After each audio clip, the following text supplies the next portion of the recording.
Today on What Went Wrong, we talk about how to erase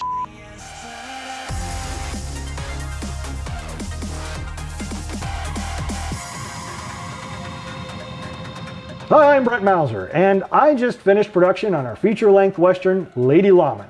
And it was a blast to shoot. We had a lot of problems and a lot went wrong, but we solved those problems quickly and moved on. In order to shoot a feature-length Western in basically 8 days, you have to shoot fast. That means not being able to always pay attention to the little things.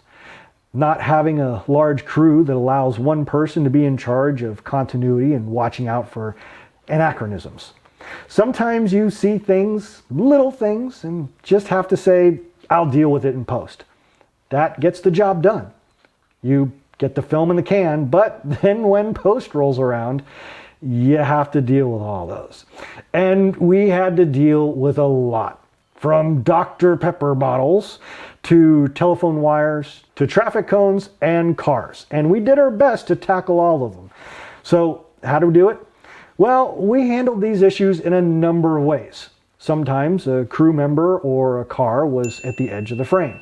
In our past productions, we shot in 4K, but edited in 1080, so we could just push in and crop out the offending person or object and not lose any resolution. But this time we edited in true 4K. So what did we do? Well, we pushed in and cropped out the offending person or object. We were able to boost our scale to 105%, sometimes 110%, and the resolution was still fine. Besides, very few people are going to actually see the 4K version anyway. So we were able to crop in, remove the problem, and move on without any major loss in quality.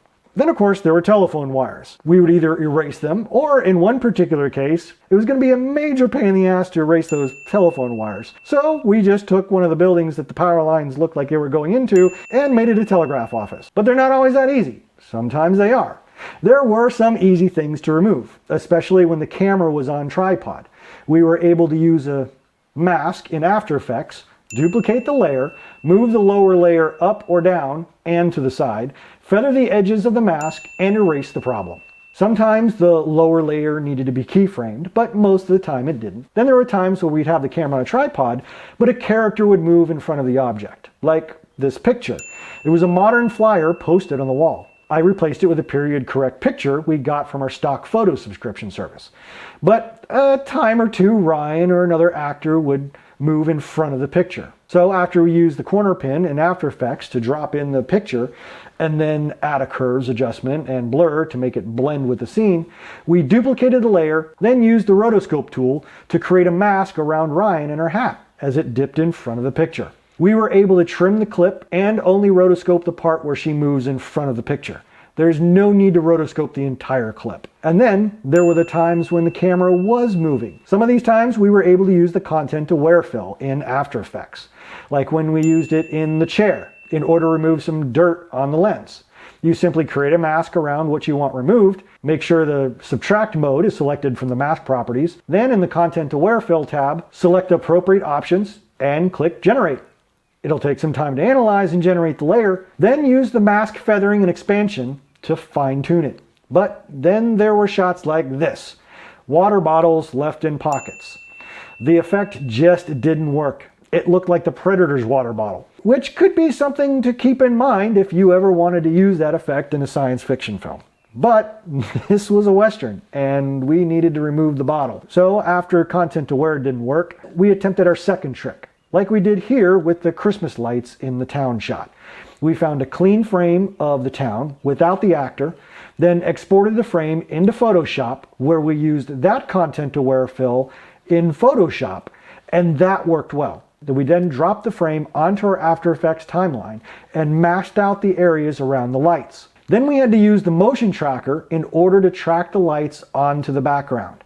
Then you can either rotoscope your actor, or in this particular case, it was easier and less time consuming to just use a mask on a duplicated layer on top.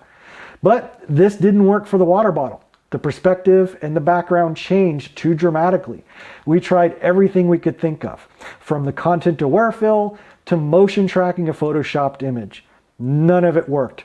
So rather than try to erase the bottle, we covered it up.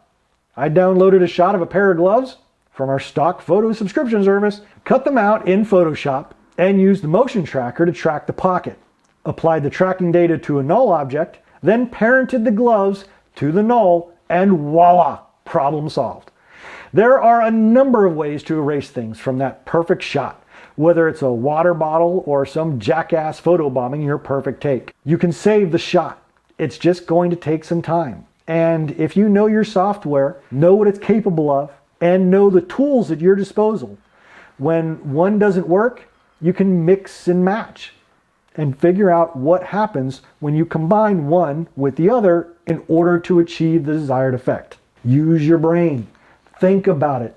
If you know what your software can do, you can use those tools to make it do things it's not supposed to do. Solve your problems creatively. And when you can't do that, solve your problems with your intelligence. Of course, if you're a lazy idiot, well, there's not much I can do to help you with that. But I guess that's what money is for.